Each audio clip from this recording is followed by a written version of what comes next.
बिस्मिल्लाहिर्रहमानिर्रहीम। तलखीस या खुलासा कैसे लिखे, जिसको समरी भी कहा जाता है, इस हवाले से कुछ अहम बातें हैं जो आपके सामने अर्ज करनी है। पहली बात तो है कि तलखीस है क्या चीज़, तलखीस क्या है। अरबी ज़बान का लफ्ज़ है लखसा से। इसका माना है खुलासा बयान कर देना, किसी तवील इबारत को मुख्तसर कर देना।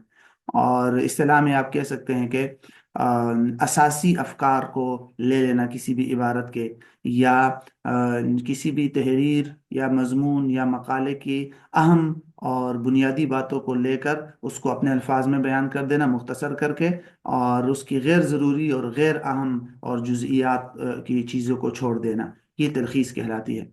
उमूमन अरबी में ख़ास तौर पे तलखीस की आजकल दो किस्में बयान की जाती है।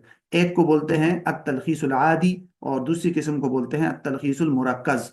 तलखीसुल आदी का मतलब ये होता है कि आप किसी इबारत या मकाले की तलखीस या खुलासा अपने अल्फाज में इस तरह बयान करते हैं कि जो असल मजमून या मकाला है उसके तमाम मज़ामीन और पॉइंट्स भी आ जाए, और उसके अंदर अगर कोई अहम इबारत या कोई अहम जुमले मौजूद है तो उनको भी ले लिया जाए। तो मतलब ये है कि हाँ, ख़ास तौर पे मिसालें और इस्तिदलालात तालीलात वगैरह तो नहीं जिक्र की जाती इसके अंदर, लेकिन ये है कि असल जो मकाला है या ये जो असल मजमून है उसकी अहम अहम इबारात और जुमलों को भी ले लिया जाता है, अल्फाज को भी ले लिया जाता है। और ये उमूमन असल मजमून के 50% या 60% तक होता है। मिसाल के तौर पर अगर असल मजमून जो है वो 10 सफ़ात का है तो खुलासा 5 से 6 सफ़ात के दरमियान होगा।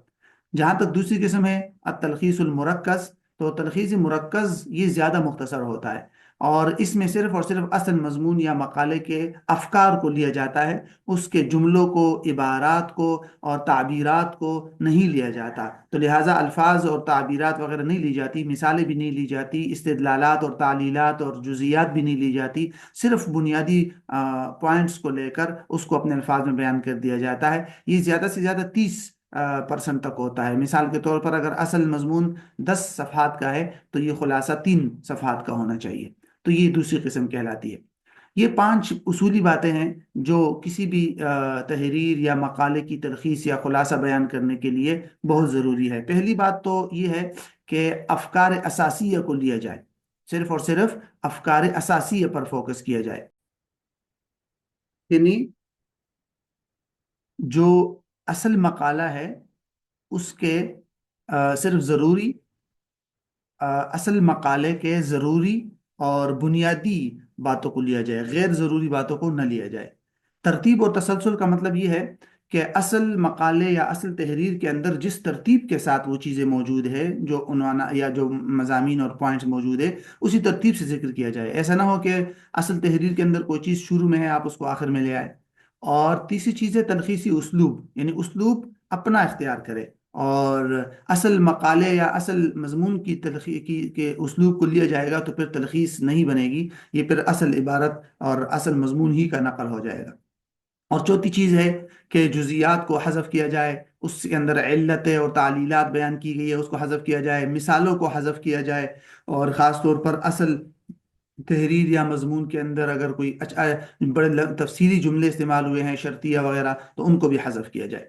और नंबर 5 जो सबसे अहम है कि असल मजमून में तगय्युर और तबद्दुल ना हो, यानी जो जिस मकाले का आप खुलासा लिख रहे हैं उसके मजमून में और उसकी बुनियादी जो जो उसके अफकार रईसिया है उसके अंदर किसी किस्म की तब्दीली आप नहीं कर सकते, क्योंकि आप सिर्फ खुलासा लिख रहे हैं।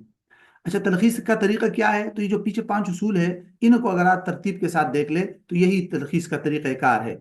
यानी इसके तरीक़ाकार के लिए आप 3 4 मराहिल में ले जा सकते हैं इसको, कि सबसे पहले आप किसी भी इबारत या किसी भी मजमून की अगर आपने तलखीस लिखनी है, खुलासा लिखना है, तो उसको पढ़ ले शुरू से आखिर तक।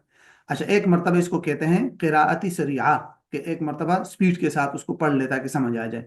दूसरी मरतबा उसको दोबारा पढ़ते हुए आप यूं करें कि हर उस बुनियादी पॉइंट और अल्फ़िक्र रईसी या अफकार असासिया जो उसके अंदर होते हैं, यानी बुनियादी पॉइंट जो उसके अंदर होते हैं, और जो असल मगज़ होता है उसके अंदर किसी भी तहरीर के अंदर, उसको ख़त कशीदा करते जाए। آپ اس کو پڑھتے جائیں اور ہر پیراگراف کے اندر آپ دیکھتے جائیں کہ اس پیراگراف کے اندر یہ پوائنٹ بیان کر رہے ہیں، لہٰذا اس کو خط، اس کے نیچے خط لگا دے، لائن لگا دیجئے، خط کشیدہ کرتے جائیں، تاکہ مثال کے طور پر اگر پورا صفحہ ہے تو اس پر اگر آپ نے تین خط کشیدہ چیزوں کو خط کشیدہ کر دیا، تین پوائنٹس کو، تو آپ سمجھ جائے کہ اس صفحے کے اندر تین افکار ہے بنیادی اور ضروری جس کو مجھے لینے ہیں۔ تو سارے اس مضمون کے اوپر اسی طرح جہاں جہاں آپ کو بنیادی پوائنٹ اور ضروری بات لگ رہی ہے اس کو خط کشیدہ کرتے جائے۔ جب یہ کام مکمل ہو جائے تو پھر تیسرے مرحلے میں آپ یوں کریں کہ ان تمام خط کشیدہ پوائنٹس کو لے کر ایک الگ صفحے پر ترتیب کے ساتھ ایک دو تین لکھ لے کہ یہ پوائنٹ جو ہے اس مضمون کے اندر یہ 10 پوائنٹ جو ہے یہ بنیادی ہے اور ضروری ہے۔